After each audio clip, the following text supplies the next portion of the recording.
Okay, well, thank you very much. Any last questions? All right, let's thank Nazreen again for the interesting talk. Thank you very much.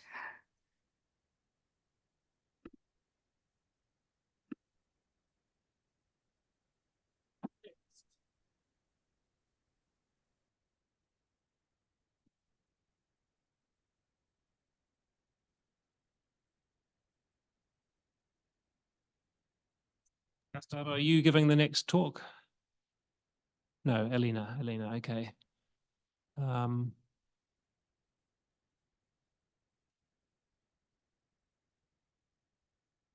Okay, whenever you're ready. Yes, can you see my screen?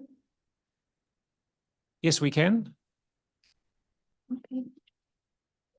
Hello, everyone. My name is Elena, and in this presentation, I will talk about our paper, an agent-centric perspective on norm enforcement and sanctions. It is a paper co-authored with Professors Luis Gustavo Nartin, Jeremy Fred Buchner, and Olivier Boisier. I will start by introducing the problems and objective. Then I will talk about our proposed approach with two contributions and finish by conclusions. So let's start by a motivated case study. The laboratory plant My Yogurt is composed by several filling stations in which the aim is to fill into bottles specific liquid that could be yogurt, milk, or water, according to the filling request. Each filling station is composed by a container and a valve that control the opening window to fill the liquid into the bottle. Now let's see how this can be designed in a multi-agent oriented approach. We have a bottle agent that represents the odor, and it sends the filling orders to the plant agent. The plant agent controls the laboratory plant, and it negotiates with the filling stations that are represented by a unit agent to send the filling request. Each unit agent has the objective to maximize the number of filled bottles, and to do that, the unit agent interact with the valve agent for the estimated flow rate. But in this case study, it's hard to estimate the correct flow rate because we have different types of liquids, and the valve may be clogged over time due to residue of liquid. So the system is dynamic and complex with a lot of non-deterministic and hardly measurable factors. This can be implemented in a hard-coded solution, but it requires a lot of manual intervention to repair from unexpected events. So our objective is to maintain the flexibility and adaptation in agents' decision-making process, but at the same time to monitor and to control the behavior at runtime. One possible solution is to have self-regulation. Now let's see how the system can self-regulate. The aim of the system is to enforce agents' behavior to the correct filling of each bottle. But what happens, for instance, if the valve agent fails to the filling of the bottle?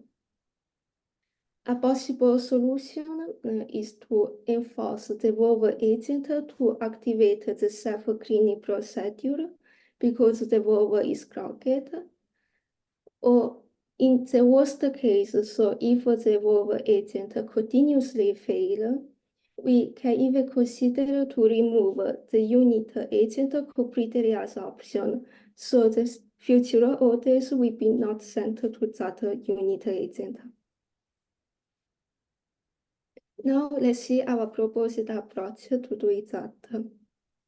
To recall, our objective is to maintain the balance between the agent's autonomy and the system regulation. And we have defined two research questions: how to express agents' expected behaviors and enforced behaviors, and how to enforce agents' expected behaviors. Doing some research in the literature for the first question, how to express, we were looking by some normative programming languages, and most of them use the concept of norms as obligation, permission, prohibition to express the agent's expected behaviors. But for the enforced behaviors, there is not so many works except N2APL, in which they use the concept of sanction to represent that. But they use it in a non-flexible way, so we decided to extend the MPL to MPLS with the concept of sanction as a first-class abstraction. Based on this, then we were looking at the second research question, how to enforce agents' expected behaviors. By looking at some normative agent architecture, there has been proposed various ways for the enforcement. But one that is interesting is Emilia, in which they use the adaptive sanction for the enforcement. So we draw inspiration by them, and we propose a normative agent architecture that embeds the MPLS engine to make agents able to enforce their and other agents' behavior.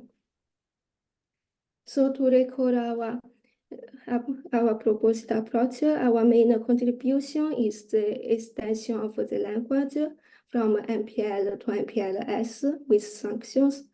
Then we have proposed a normative agent architecture for the enforcement. Now let's see how we did the extension.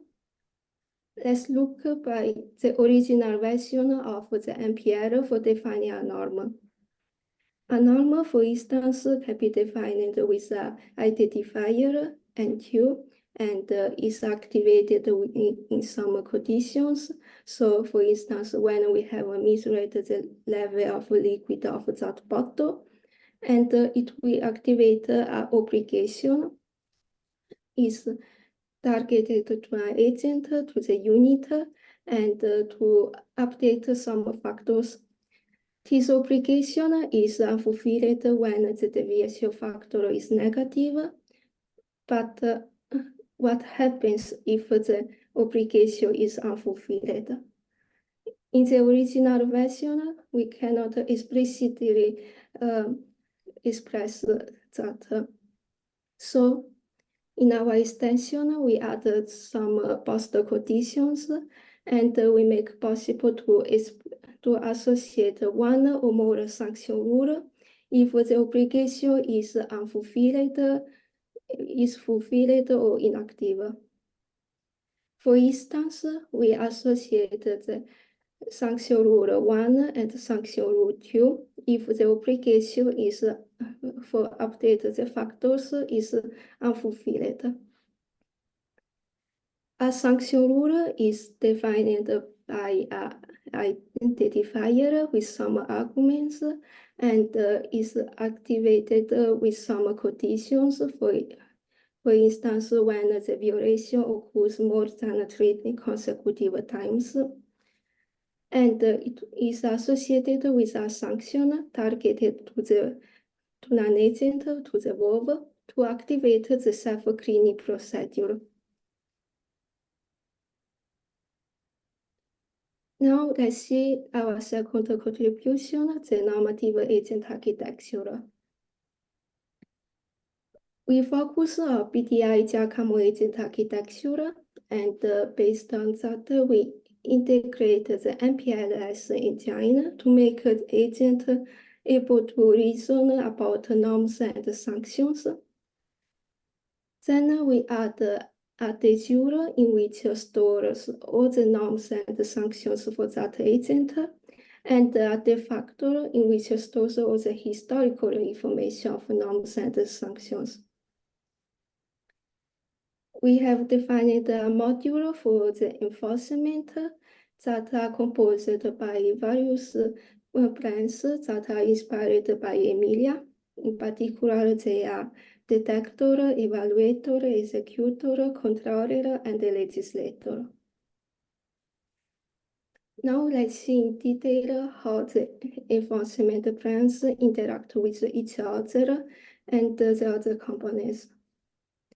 So the detector, given the norms from the de jure, detect any regulated action. Then the evaluator from the norms and sanctions from the de jure and the historical information from the de facto, we choose the most appropriate sanction to apply. The executor then applies the sanctions and update this information in the de facto.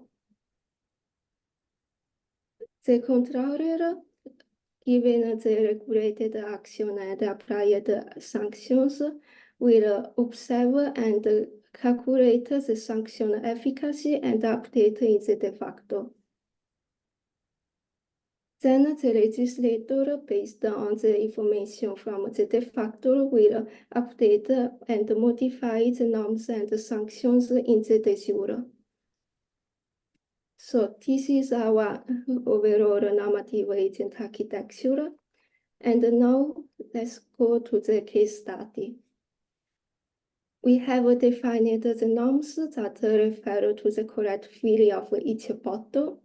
And for the sanctions, we have defined various sanctions that are applied based on the severity of the violation. In particular, the unit agent will apply sanctions that are targeted to the valve, such as adjust the estimated flow rate or activate the self-cleaning procedure. And the plant agent applies sanctions targeted to the unit to adjust its image or remove as option. So in this case study, only two types of agents are the unit and the plant are implemented with our normative agent architecture. And since our enforcement module are composed by plans, we are flexible to implement the plans that we needed. So both unit and plant agent implement the plans of detector, evaluator, and executor. The unit agent will apply sanctions to the valve that will execute them. On the other side, the plant agent applies sanctions that are targeted to the unit, but to itself, to indirectly update the unit's image or remove the unit as option. So to finish, let's see how we address our research questions. We have proposed MPLS that included the explicit representation of norms for express agents expected behaviors and the sanctions for the enforced behaviors. Then we have defined a normative agent architecture that include a module on normal enforcement and sanctions to make agents able to enforce the expected behaviors. And we illustrate in an industrial case study. Some future work consider the distinction between different types of obligation to do and obligation to achieve a state, and adapt the sanctioning efficacy. Then consider the sanctioning process in the environment and explore the transparency, accountability, explainability a feature of the normative functioning. Thank you so much for your attention.